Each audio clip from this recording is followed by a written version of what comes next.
Good morning, everyone. Good Welcome morning. to the third in our webinar series, Black Communities and COVID-19. I'm Carla Slocum.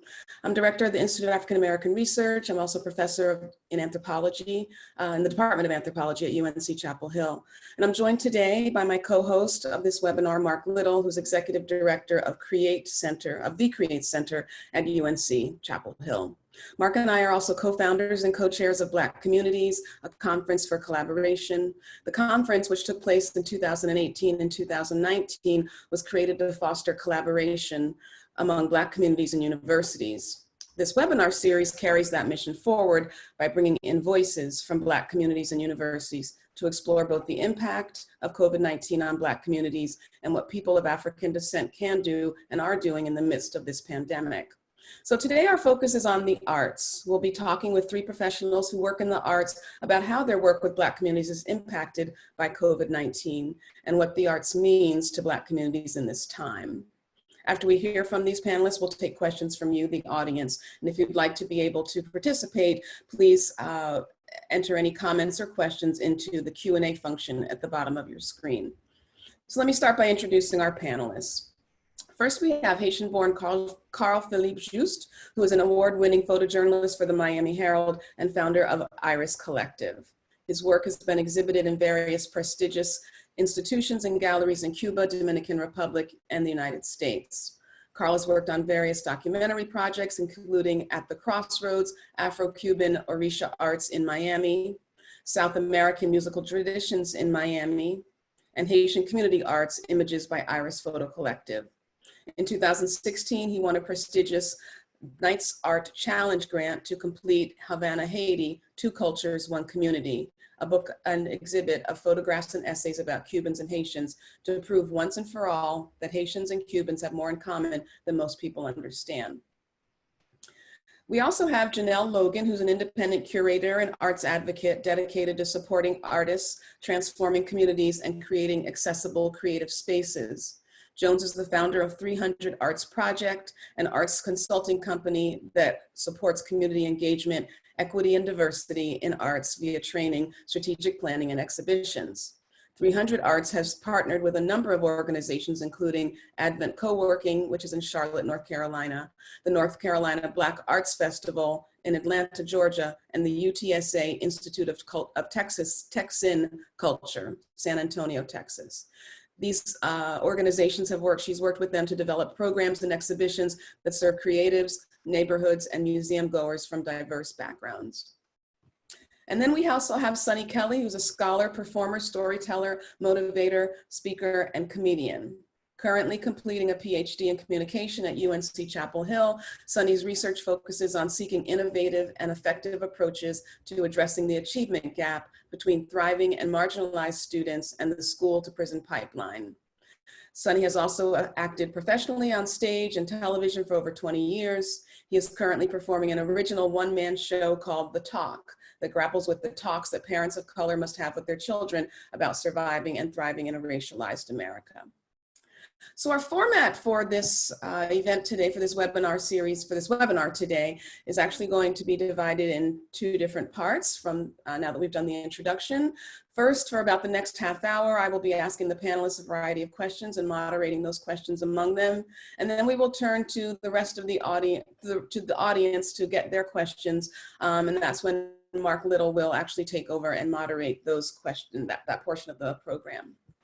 So let me start with the questions. And what we want to do first is start with questions that actually are for all of the panelists. And so the first one I'd like to ask all of you is, we know that Black communities are disproportionately affected by COVID-19. That's something that we've been talking about repeatedly across our series thus far. And so we know that they've been disproportionately affected in terms of negative health outcomes and economic vulnerability in particular. How are Blacks working in the arts impacted? This is something we've heard a lot less about in the news. Is the impact unequal by race, and what does that look like? I'd like to turn to the panelists now and ask your thoughts on that question. Carl, would you like to begin? Yes, my name is Carl Juste, it's already been stated. I work for the Miami Herald 60 hours a week, and also have a studio and art space. And my practice deals with documentation. My practice deals with exhibition of work and a visual explanatory method that allows people to retell their stories through my camera and through my pen. So I think that as an artist, I have to go to where these stories are being told. I have to bear witness, and I have to allow my subject to tell the story and not get in the way of the retelling these stories. And hopefully, my takeaway is I have this personal journal, personal narrative that I can use my skill sets to then expand it into a larger audience. So that could be in various different forms. It could be through panel discussions in my space. It could be documentary work, video, and stills. It also could be through exhibitions. It could be my work at the Herald. The Herald has attempted and have succeeded in trying to reach into these communities which are being neglected. We're at Libby Square Housing Project, and we're talking to residents about navigating this new space under COVID-19 and simple things like having air conditioner. I mean, when you shelter in place, your AC does not work, or your AC does work, but you can't run it all day because the bill will skyrocket, double, triple. And the stipends are given to people who live in public housing do not cover the increase of energy use. So they have to manage not only the AC, they have to manage the way they navigate when they go out. They don't have enough PPE equipment. They don't have enough masks. They don't have enough alcohol. And what I bear witness to is that the village is now not only raising the children, but the village is raising the adults. People are coming together. They're bringing the resources together. They're networking within their own social space, which allowing them to get by day. Mm-hmm.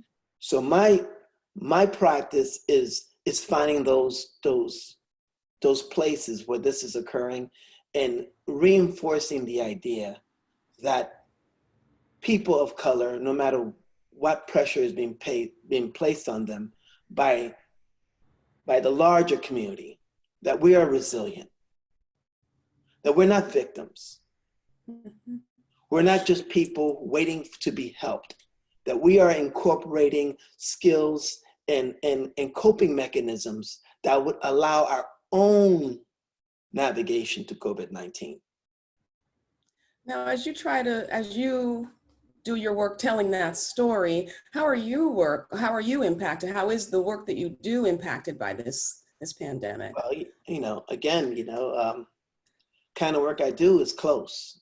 We try to be safe. We try to have gloves on when possible. Definitely have a mask. If I'll be going into a hospital situation, so I would wear a more gear to protect me to a higher level. But I'm honored to have the ability to listen to these stories, mm-hmm. and I'm honored to have the skills to retell them. And I approach my work as conversations.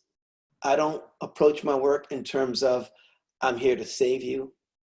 I don't approach my work as an authority. I approach my work as an information gatherer and a story reteller. I am the microphone to my community. I am the amplifier. And all blessings and all praise goes to my subjects.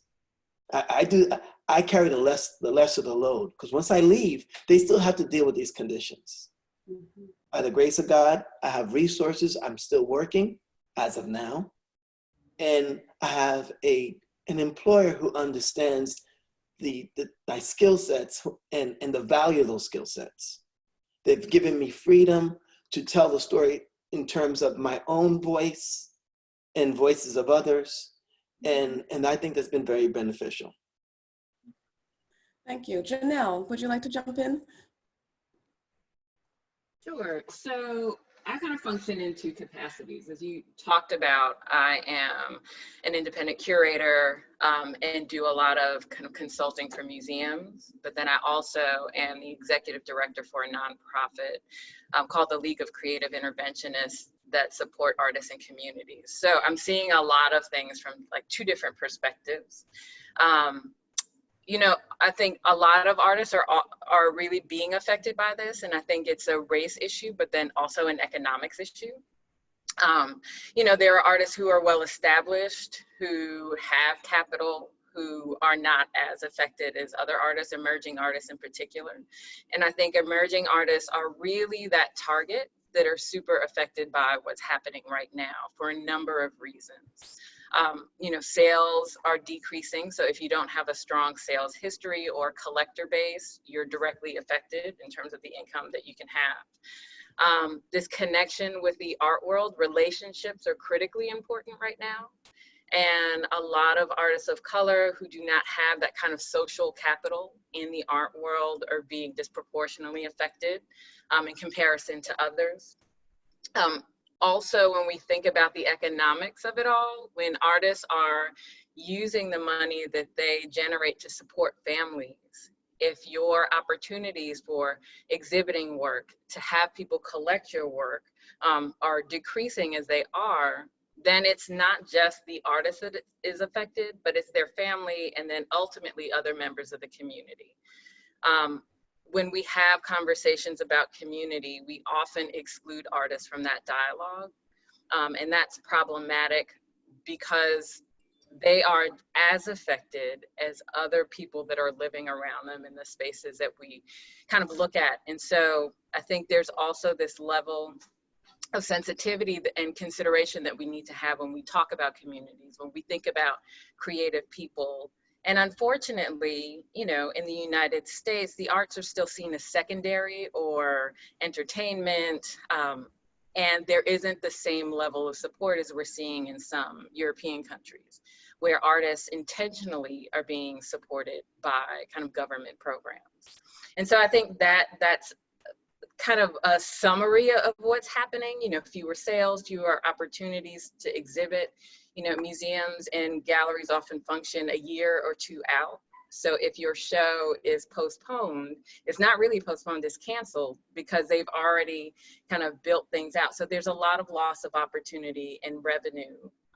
And I think we are in a moment where we really have to consider artists differently. So, and one thing to add to that, when I talk about artists, we also have to remember curators and other people who are of color and in the creative environment, because they are suffering as well.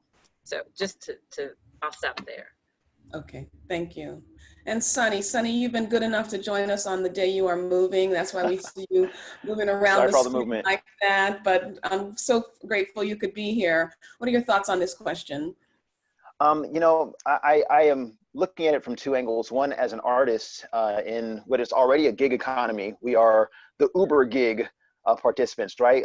As Carl and Janelle have already said, our existence is more precarious than most, and we're trying to be the voice of, share the voices of those whose existence is more precarious than most. So it's a double challenge there. I think what I've found was initially COVID-19 shut everything down for me performatively.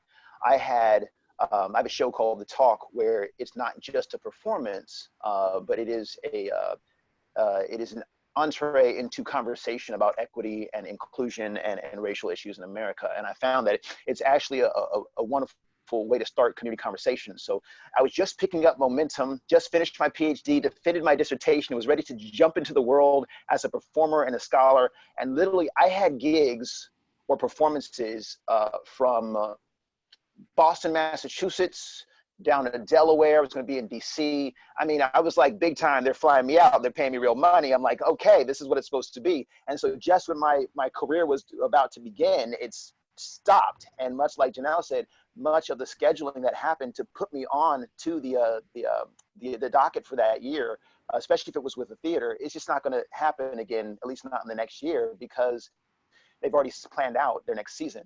I will say I'm grateful for those institutions like universities and public health organizations that have conferences that they're still going to try to do. So I will have some rescheduling that I'll be able to re-engage and still make that money, spend that time and do that work, but it's indefinite, right? So we're all kind of waiting. So everybody, I think of the 5 different opportunities that I had to travel and perform and share, everybody has said, we want to reschedule, but we don't know. Now, on the other side of that, the other perspective is the fact that I'm a full-time faculty member at Fayetteville Technical Community College. So much like Carl was saying earlier, when you have a job, when you have a steady flow of income, you have a blessing that most people who look like us don't have, at least not to the extent that I have it, in the sense that I can teach all my classes online. I teach public speaking and interpersonal communication. I can do all that through Zoom and through Blackboard and all the platforms that are out there, even though I can't perform.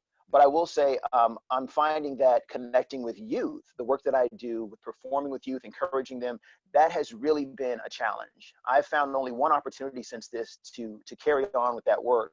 I've talked to folks at Find a Friend, which is a youth serving program here in Fayetteville. They've been doing Zoom sessions with the kids, doing some group counseling and stuff. And the attendance is really spotty, because I mean, most people are working off their phones, and if the phone runs out of juice, or there's so many different mitigating factors in your household. All the siblings are at home right now at the same time, limited resources. So they've had a really hard time connecting with the kids as consistently, but they have found that there's been a lot of positive interaction, and they've been able to maintain relationships by doing those virtual meetings with the kids. Also working with, looking at a program called Story Catchers out of Chicago. They work with kids who are incarcerated and those who are recently released, and helping them to write their stories and tell their stories. And I've noticed that they've been doing some things on their website in terms of interacting with folks virtually. For me, though, I've really felt kind of suffocated in that part of my life in terms of youth outreach through the arts, because I don't have a platform. I have a website, but I don't have a working platform. I hadn't prepared for this, right? And so I'm finding artists, like I was talking to Aya Shabu earlier. She does a lot of history walks in the Durham area, and just helping people connect to racial history and how it speaks to where we are now. And she's got this great idea. We'll talk about it a little bit later, but she's using something called Goose Chase, an app where she's actually able to continue and retrieve or recover some of her gigs that she lost by doing some virtual performance work. For me, the first thing I did was yesterday, Franklin County Schools here in North Carolina. My cousin is a teacher in a middle school there, and she invited me to address the whole school district with a little performance called Stories of Resilience. So I took the stories that I normally tell, the African-American tradition, ago, ame, call and response. And I will tell you what gave me life in that yesterday was, even though I couldn't hear them all, I saw these faces around, and I said ago, and I saw the silent ame coming back to me, and we did. So call and response was still able to work. This connective thing that we're doing through performance, and especially through African-American performance, is still powerful. We just got to find these avenues, and we got to find them quick. Kind of like Carl was telling me earlier, like you don't have time to sleep, because we got to be writing and performing. Everything we do to some extent is kind of propaganda, right? Like, how do we humanize ourselves for the world and for ourselves in these new avenues? Mm-hmm. Thank you. This makes me want to segue, Carl, to a question for you. You talked before about you feel like your charge is to tell the stories of Black communities. That's really your mission you feel for yourself. And so I'm wondering about the stories that are being told in your medium, in photojournalism right now about Blacks and COVID-19. And can you give us any particular examples about that? Well, yeah. Related to photojournalism. Yeah, I kind of wear 2 hats. So I work for the Herald as a full-time photojournalist, but I'm also the founder and operator of IPC Art Space, which is a 1,900 square feet gallery / incubator space. Mm-hmm. So a lot of things that I engage in, I have an outlet for it. If the Herald doesn't pick it up, I can have my exhibitions here, and I can have talks here. So it kind of like the left and the right hand working together in unison. Currently now, I am working on I'm documenting a small church. Well, it's not really a small church. There's a church in Miami called Notre Dame de Haiti. mission. And they're a church that addresses issues specifically to the Haitian community, the Haitian immigrant community, and the established Haitian community. And they just built this beautiful church, paid for it outright. So they don't own no loans on the church. The pastor, Father Reginald, is amazing. He's allowed me to document some of the ways that the congregation and the community itself is dealing with COVID-19. So I spent the day with him and interviewed him, asked him 3 questions yesterday, photographed him. And I plan to cover some baptisms, some funerals, and because, life does continue to go on. And if we don't engage in that continuous conversation, then our voices are not going to be heard. I am very fortunate that I can do it to various forms. I have amazing partners, which I established way before COVID. I've done stuff with Bloomberg Art Grant. I've done stuff with the Knight Foundation, the Green Foundation, the Miami Foundation, and I've established a presence in these funders, and I'm constantly engaging with them. So I've been fortunate that way, and I'm blessed to have these wonderful relationships.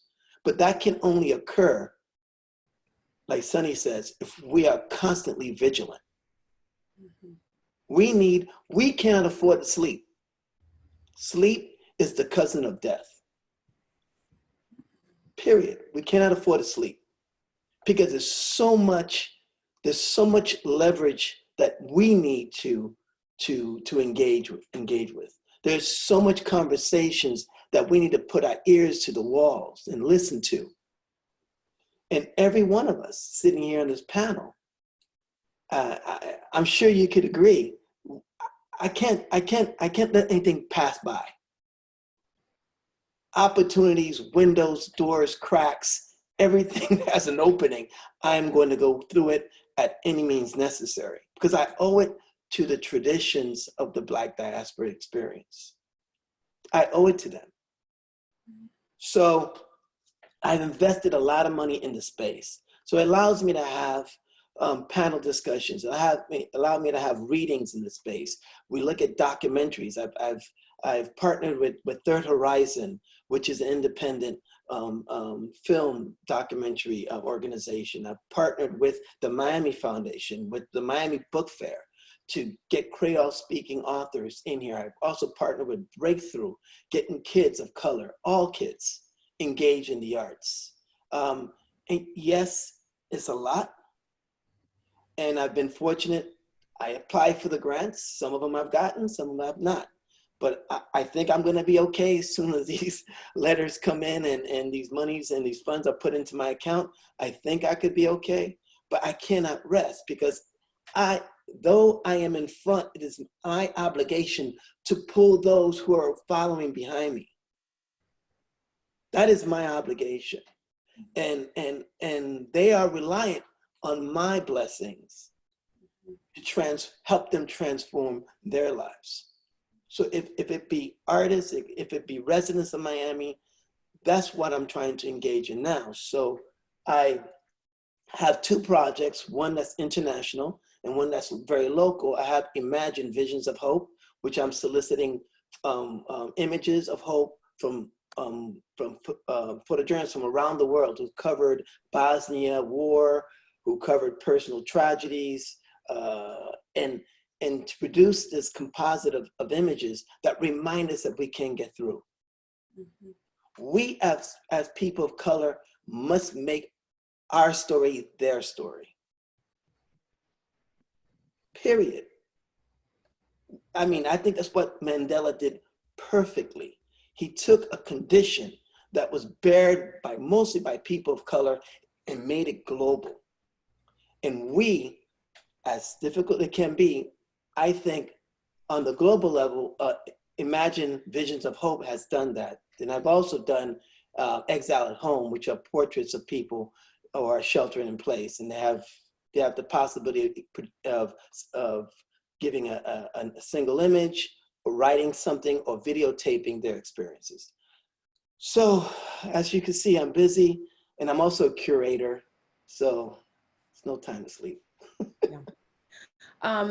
Are you concerned at all about the representation of Black people in this moment? Of course, I'm definitely concerned about it. And I definitely want to try to get it right. But my work is not definitive because my work is just a slice of that huge human pie, right? That huge Black experience. It's just one slice. And so this is why I work in collaboration. I might work with Edwidge Danticat, or I might work with Joe Newman out of DC. And so I can expand my network, so I can expand that range, so I can have multiple diverse Black or experience of people of color. Because we're not monolithic. We're not monolithic, but what we do have in common, what we do have in common is the weight and the injustice of racism and the exploitation of our pigmentation. That we all share. And that's a great place to start. And I'm always looking for different conversations from different communities of color, maybe Jamaican, Haitian, and I try to find that common thread.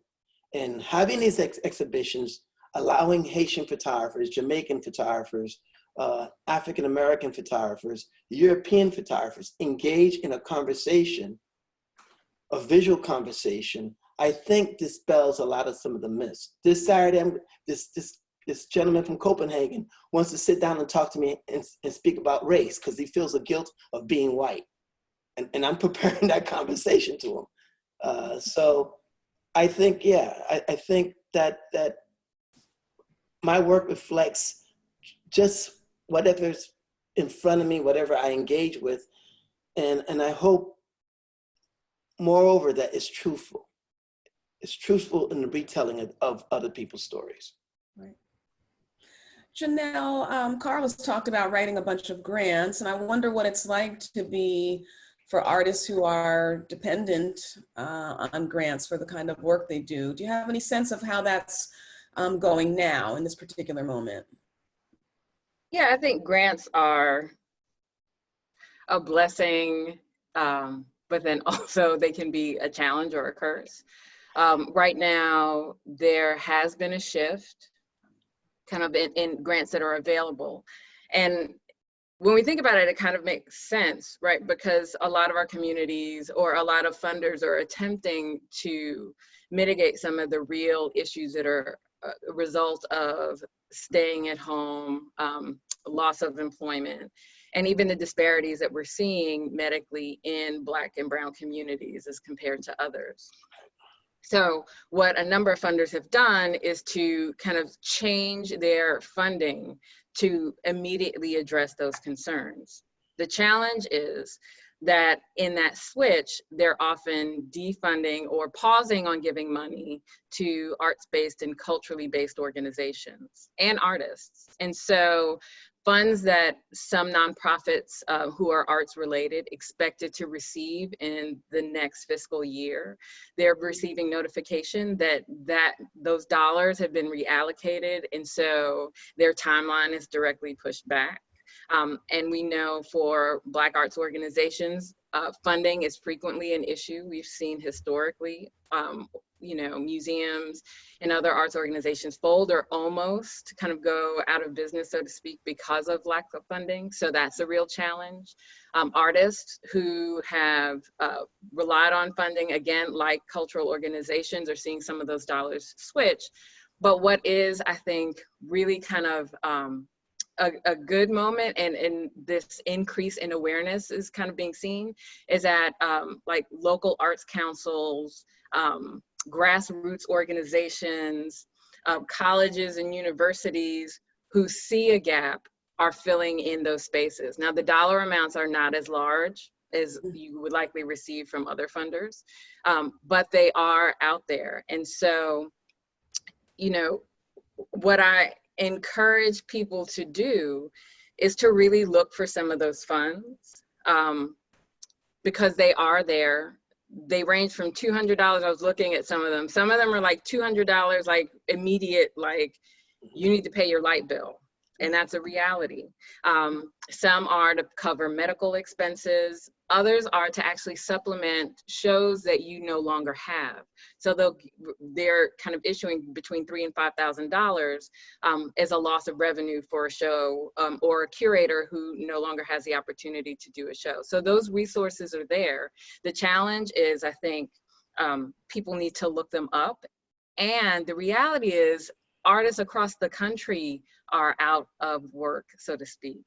And so it's a lot of competition, and funds are drying up quickly. So there is this level of kind of jumping on it when the opportunity presents itself, but then also really being creative and looking at some of the wonderful things that people are doing to support artists and communities, and in their work.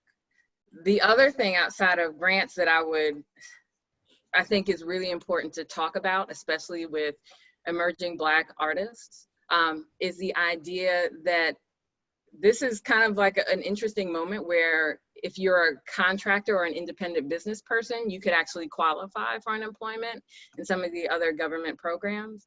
The challenge is we often are not teaching artists to function as business people. And so they may not have the tax documents, or they may not be structuring their practice to pay themselves as an employee out of the money that's being generated. So they automatically do not qualify for those dollars. And so I think in this moment, when we're talking about funding, it is also an opportunity to really think about how do we prepare or continue to serve artists of color, and really think about this is not just a passion, this is a profession. Right. And in this moment, I think this is really a teachable moment for all of us to kind of get people to that space, because it's critically important, and other artists are benefiting from it. And unfortunately, a lot of artists of color are not. Great. I want to remind our audience that we are taking questions and comments that we can ask the panelists a little bit later in the program in the next 10 or 15 minutes. So please submit your questions or comments into the Q&A function at the bottom of your screens. Sunny, I'd like to turn to you. And we've been thinking a lot about the fact that there are people who have, Carl talked about the resiliency. We've seen a lot of people who have turned to different ways of engaging with the internet to share their art and produce their art. And so I wondered if you could talk a little bit about what you know about that and what you've observed about that. You've talked to yourself about speaking to turning some of the work that you've been done online. So how are artists engaging with this internet moment now to produce and sustain their art? Yeah, I found that there's been a dip, just like the stock market took that deep dive and now it's kind of climbing its way up. There was this moment of just confusion and silence from many of my artists, friends, and in the community, because there was so much uncertainty and so many cancellations at one time. And remember, when an artist has to cancel, it's not just canceling the gig, it's all your travel arrangements, your whole schedule adjusts. So everybody was just trying to regroup. But I found that people have been doing three things that keep us abreast or keep us afloat in this season. Number one is to consolidate, to connect with others. For example, the National Association of Black Storytellers, I'm a member of, we get regular emails and heads up on those grants and links and advice and webinars, right? I'm a part of the Shakespeare in Prison community. We have a Facebook presence, and also there was a webinar just last week about how we can connect to our brothers and sisters who are in prison, because those things are on lockdown. They're already hard enough to get into to do the arts, but you imagine now, right? So there's no connection at all there. So they're trying to build up for what we're going to do next, and then figure out, much like Janelle said, because the funds are tight, figure out how we can all come together and have a more robust product or more robust grant application, because we're hitting on different angles, right? Somebody's doing Commedia dell'arte, the other person's doing Shakespeare, the other person's doing Theater of the Oppressed, and we bring it together. So we're finding ways to come together, and we need to come together. The second thing is sharpening your sword. getting on these webinars. There's so much stuff that's out there that's free. I've been checking out Alvin Ailey dance companies doing free dance classes, and it's keeping the artists moving and keeping the artists feeding their souls and feeding other people, but it's also increasing visibility, which takes me to my third point, which is we cannot afford not to have a robust web presence. I've had to really take a good look at my website, sunnykelly.com, check it out, but take a good look at my website. I haven't been on LinkedIn yet. I want to get on LinkedIn, Instagram, all these things that I have been kind of sleeping on. We can't afford it anymore. So I will just tell you, for example, a colleague of mine, Aya Shabu, she said, you know, she was kind of averse to social media, but she realized she can't afford in this season not to be on social media, to connect and network with other artists, to advertise so that you can get more gigs, but also it can become a platform to actually do the work that you do, whether you're posting YouTube videos. Just in my classes, for example, I've been posting YouTube videos for my students, but I just learned recently that there's actually a market out there for doing online kind of webinars and arts-based interactive sessions with students and with people. Now, you're going to have to do it for free at first, but what you're going to do is you establish a name for yourself, and you get yourself in with some of those administrators, et cetera. And then once we're, for example, when I did a webinar yesterday, Stories of Resilience, once we were done, the principal of the school said, and as soon as we can get back, we're going to bring you to our school. I'm like, sweet, okay, lock that in, remember his name, right? And then once I remember his name, connect with other artists and say, hey, they're doing some stuff over here. So like, let's share. We've got to share in that, right? Yeah, I would just say that overall, we're learning to be more agile. We have to be. And so I think there will be a time for rest one day. It seems like we always say that, don't we? But now is certainly not the time to rest. We've got to get together and connect and network, continue to apply for every grant you can get your hands on and apply with other people, sharpen your swords, dig deep with those roots, learn this stuff, get on LinkedIn, get on Instagram, get on whatever you're not on, get on it now and brand yourself. Get a website, go to Wix.com. It's just that easy. And I would say the last thing I wanted to share, what Aya was doing was, she said she lost all of her gigs really in the spring, but she was able to recover about half of them by using this platform called Goose Chase. And in Goose Chase, you're able to set up a game, an interactive game, where you can actually have people do different activities. You can break them into classrooms, et cetera. And what she's been doing is education about African-American history and African history with students at the college level, as well as in the community level. And she's been basically facilitating these through these creative kind of embodied actions or embodied activities. It's almost like a scavenger hunt, but it's facilitated and it's artfully facilitated. She's playing characters, she's showing video, she's showing pictures, telling about history. And I thought, wow, Aya, that's amazing. And for her, it was just, well, that's just what I needed to do to stay abreast. But I'm like, everybody needs to know that you're doing this. Okay, well, thank you. I'm struck by this thread that I'm seeing among some of you about no time to sleep. Everybody's got to work hard and just really kind of dig in. So that's one of the things that's popping out at me. Last question, actually, Sunny, both you and Carl and Janelle, if you have some experience with this, also let us know. Talked about your work with youth. And so what about young artists in this moment? How are they impacted? And we can talk about them all the way from, you know, Sunny, I think you work with middle schoolers, is that right? At that age, and you know, we could talk about people even a little bit older than that, but who are still relatively young and young adults in this field. You've talked about emerging artists. So what is that experience got like from your observations for the young folks who are in the artistic world? This is Carl again. Sure. For me, I've been fortunate. Ulite Arts, which is a huge art foundation in Miami. I won the Ellie's Creators Award. It's $25,000 last year, and I've used that money to maintain my space, to do some programming. I just had a gallery show of 84 portraits by fifth graders. And they drew their portraits, and I put it in the gallery, and I had an evening for the parents, and I had an opening for the kids, and they came in, and to see their work in a space which is mostly meant for adults, it really speaks to my main mission. I have to replace myself. But I don't want to replace one photographer when I leave. I want to have 50 photographers behind me. So my space, I have young photographers of color come here. They come here to work. They use my computers. They use equipment. We talk about the process. We talk about storytelling. I have a show that's going to be coming up next year called Fresh Eyes that speaks to the young photographers and their visual voices. I have panel discussions pairing with the book fair. We have readings for children.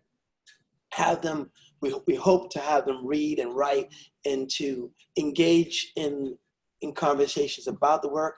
I'm very, very fortunate. I'm very, very fortunate because I can't tell you the importance of collaboration. I can't tell you the importance of having these conversations beyond yourself, engaging with curators, and the act of giving.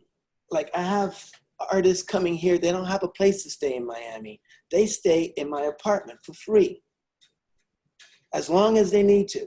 All they need to tell me how long they need to be here. I've set up my space. They have remote entry. I give them a code. They come in as like, there's some rules that have to be set down. But we talk about receiving, but there is another part of this conversation, and it's the act of giving. We have to be in a tradition, even when you have very little. Even if you have one peanut butter sandwich, cutting that sandwich in half. Because that is where you develop these relationships. Because these people which you help today, you don't know where they're going to turn up. They can be part of your work. They could be part of your practice. They could be funders.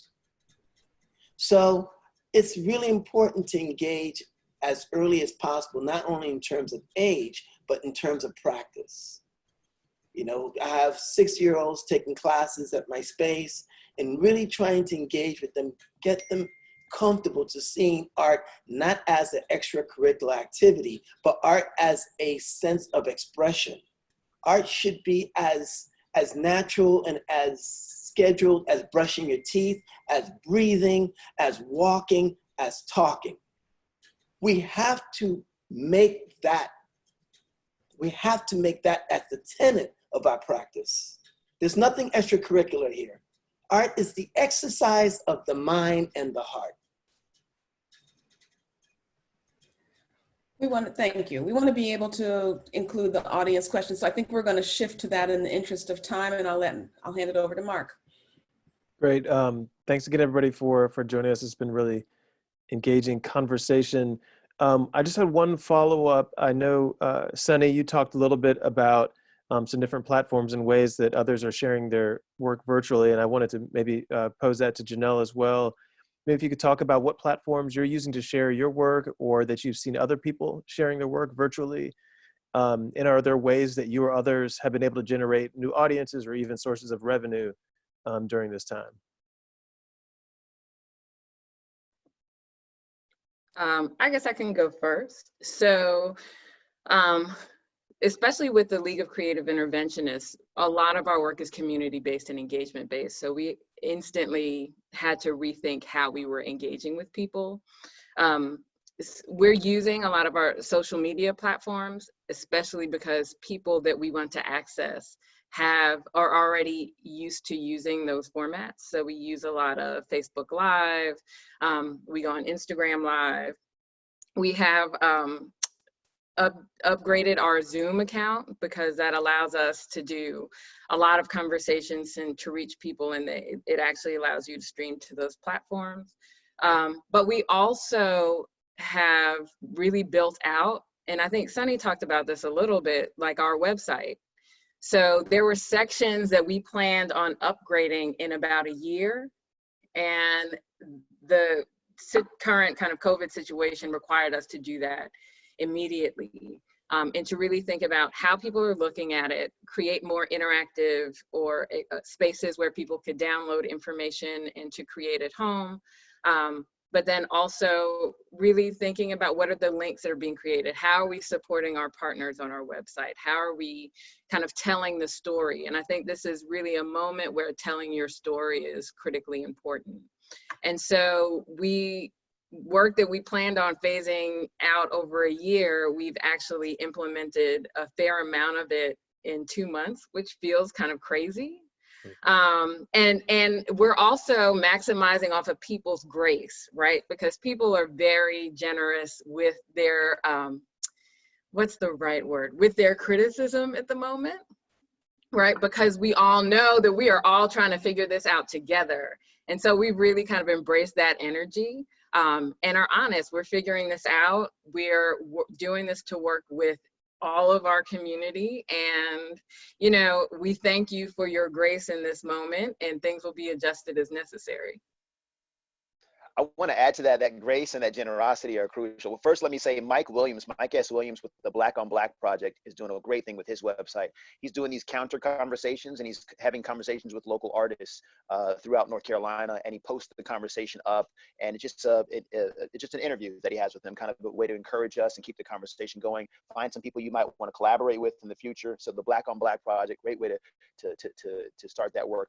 But I saw a meme the other day that said, can you die from watching a 30-second YouTube video? Because sometimes I feel like I'm dying. And they were talking about the fact that, like, kids, your kids, especially middle schoolers, they keep making these YouTube videos. All of a sudden, we've got this explosion of YouTube stars. In my house, I have two, my nephew and my son. They're showing me new videos every day. And we have to, they have to get permission before they post them. But I find that I have to show grace and also generosity in my time because they're developing as filmmakers. They've already said they want to be animators and filmmakers. So they're making stop action videos and stuff I would normally just go, I got to go to work. I ain't got time for that, son. Good on you. I really want to invest in them now because they're sharpening and they're learning how to become respected artists, how to create and share it with the public and take the bumps of the criticism, but also sharpen themselves and get better. So we're watching this process happen now. Between TikTok, YouTube, and everything else, we think these kids are playing, but they're exercising their creative muscles, their hearts and their minds. So pay attention to that, give them good advice, and help them to sharpen that and create a presence. So that and when you find a young person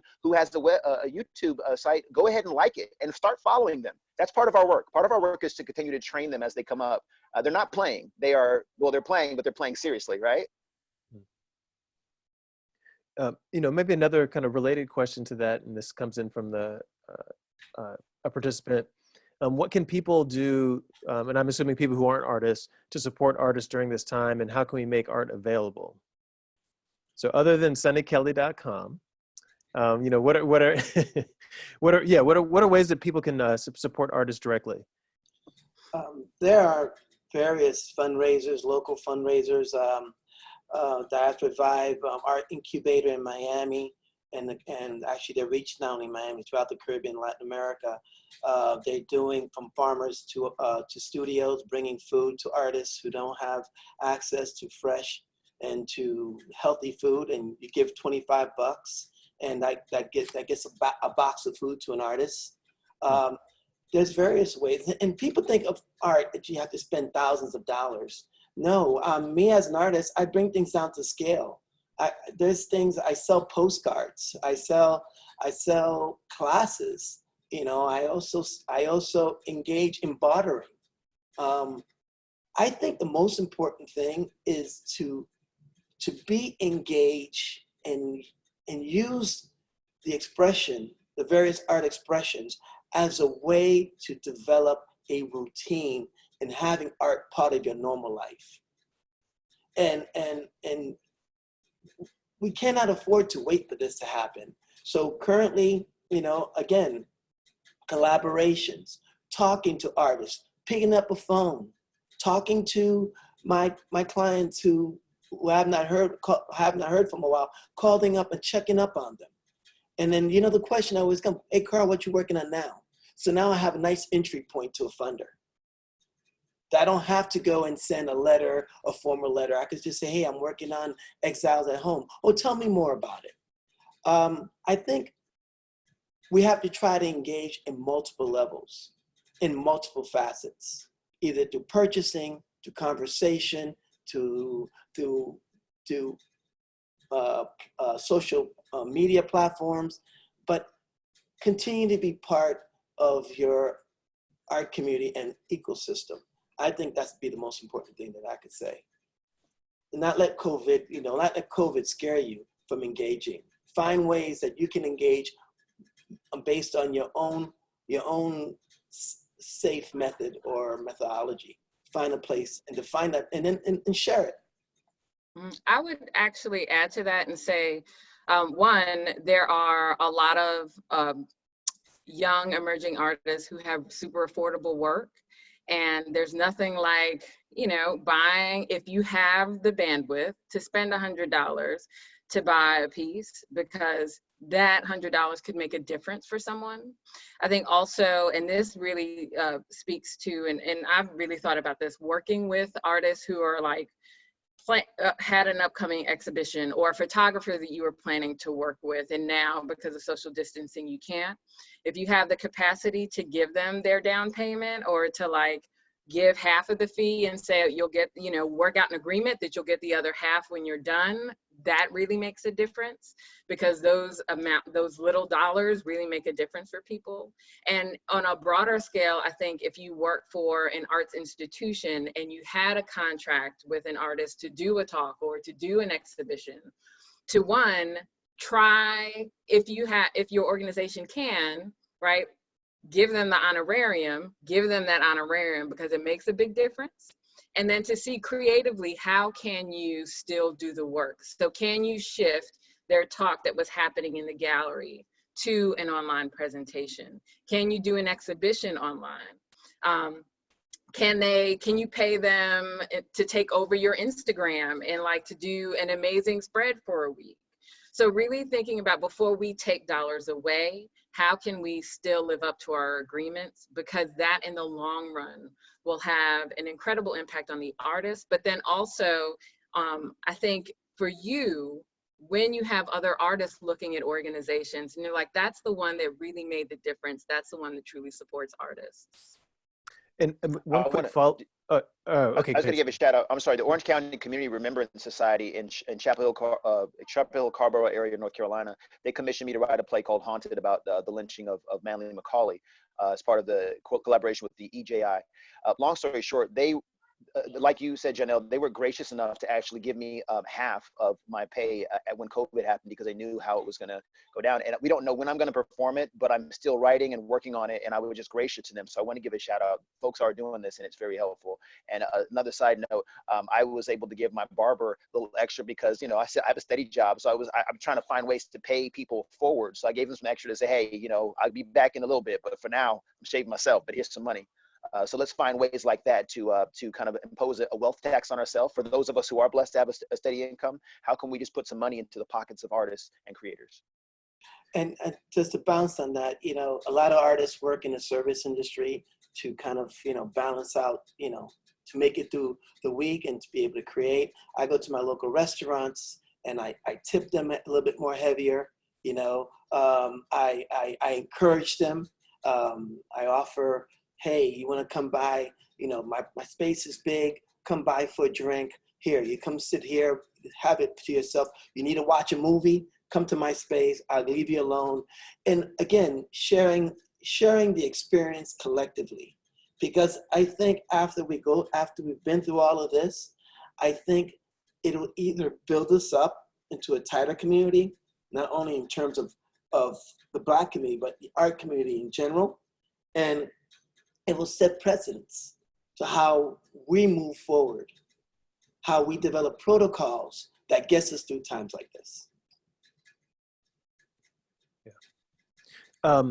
So I have two questions that I'd like to kind of combine and hear from all of you that take it back to the personal side of things and how you yourselves as artists are dealing with being in this situation and how you're approaching work that may be dealing with this situation. So, one of the questions is, addressed specifically to Carl, but I think the panel could respond to, and if you found the coverage of COVID-19 more emotionally taxing than other topics during your career. And then the second question to maybe also think about for the panel as you're responding to that one, it's clear from all of you that staying on your game, pushing forward, working has been very important. That can be just difficult because of the amount of hours that it takes, but also when we're in a time where it may not be, people may not be hearing it. And so the other question is, how do we get people to see, hear, and understand us without being ignored and dismissed as normally happens?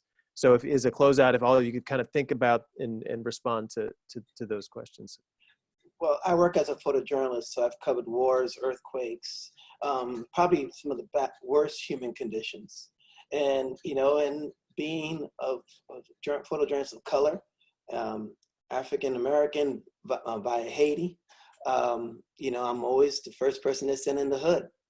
But I'm in the business of hope, not in the business of despair. I do that 60 hours a week. So when I'm doing work, if I'm working from Bloomberg and working on big picture resilience, or if I'm working on Exile at Home or Imagine Visions of Hope, I'm always looking for a conversation that binds us together. Because I truly believe that artists are the light. We handle tough things, but I don't think I'll speak for myself. As artists, I want to remind you how tough things are, but I want to also remind you how good they can be. So, collaborations with writers like Edwidge Danticat, or collaborations with musicians, collaborations with other artists. I think, that helps me get through some of the tough times, especially now. So I think for me in this moment, working independently, you're always worried about contracts. But with the work that I'm doing at the League, I actually have staff members to consider. And so I think it's interesting. There's this extra level of stress when we talk about like, how are you doing this? Because what I knew was important, that everyone that we work with, and we have a small staff, still remain kind of staff, because the work that we're doing is important. Their dedication to the process is important. And so really thinking about, ultimately the drive to like get things done is partially inspired by the desire to make sure that all the people that we work with are able to continue working, because it's a challenge. And what is great is that they're just as invested as I am in the process. And so there's this element of rallying that is really kind of fantastic, that kind of keeps the drive going. But I think when it comes to thinking about other people and not being ignored, there's definitely a part of that is important. But I think ultimately, if you're doing the work, you got to still do the work. People may not pay attention in the moment, but in the long run, as you kind of come out of the other side, and unfortunately, we're in a space where others might not come out of that other side. Doing the work still remains important, whether people buy into it in the moment or not, or see what you're doing or not, or believe in what you're doing, which is ultimately frustrating or not. You just, I think the results of what you're doing will come later. And you're never going to get everybody to believe in what you're doing. Like, that's just, I don't like certain things, and I never probably will, but that's okay. That you continue to do what you're doing, because those people who believe in it and those people who support it will be there with you, I think is the ultimate for us. Yeah, and I know we're winding down, so I'll just say that I haven't been discouraged as much by the COVID-19 disparities as much as it's just been confirmation of what I know in my gut, my heart, what I see. The recent news about Ahmaud Arbery, God rest his soul, that's just confirmation, and it fuels my fire, makes me want to get out there and do more work. I'm an optimist, so I think that all things will work together for those who are focused about love and about doing the business of creating and sharing love. So as I see these things, they're not news to me. They're confirmation of what I thought, and it helps me to say, see, I'm not crazy, America. It's happening, right? There are systems of inequity, et cetera. So how do we trace that with our art, right? So I think that that's what kind of the work that we have to do in the midst of that. I'll quote, I'll paraphrase W.E.B. Du Bois. There was this wonderful article he wrote in The Crisis years ago, over a century ago, and he said, every Black artist, the work that you do is propaganda. If it's not propaganda, I'm not interested in it. When I say propaganda, I mean a message that says that Black bodies, Black people are worthy of love, and they're worthy of being able to enjoy art as well. There is an aesthetic, a sensibility and presence that we have that should be honored, that points to the divine. And so I feel like we're driven to create propaganda in that sense, propaganda that speaks life to us, for us, about us. And if other people want to join in, to Janelle's point, then they can. If they don't, I'll find somebody to snap me up, and I'll be there snapping for you. Yeah, and I think we need to understand that the character of who we are as artists happens in silence, and sometimes happens in the dark. Happens when there's no eyes bearing witness. And I think that's the courage to being an artist, is to listen to that voice that may not have consensus, your internal artistic voice, because truth does not flow on a crowded street. Truth sometimes travels on that dark street, on that lonely street. But we are going to get to the other side. I am a child of that vision. I'm an immigrant to this country, coming to this country in 1965 in New York City. Not being accepted by Black folks, not being accepted by white folks, and being isolated. But my parents told me one thing. My dad sat me down and said, son, your crown has been paid for. Wear it well. And I know that we're gonna get through this. And I'm scared. I lost a lot of my income. My place is shut down. I have to postpone and reschedule. But the grace of God, I've always had institutions who believed, and they believed when no one was watching. It's like Janelle said, and Sonny just said, you just got to keep doing, keep moving. Well, I want to thank you all. We could keep this going, but we need to cut it out. So Carl, Sonny, and Janelle, thank you so much for your comments and discussion today. I know all the participants really appreciate it. Also wanted to thank Cara Stith, Benita Ramsey, and Blake Robinson, who are our team for Carl and I that are behind the scenes making all this happen. And then also a shout out to an artist, Lillian Thompson. So our flyers have an image on them that were produced by the artist Lillian Thompson. And so please check her work out at lillianonline.net. Next week's webinar will focus on the intersection of Black technology tools and gaps in COVID-19. So we've talked a lot about technology in this discussion.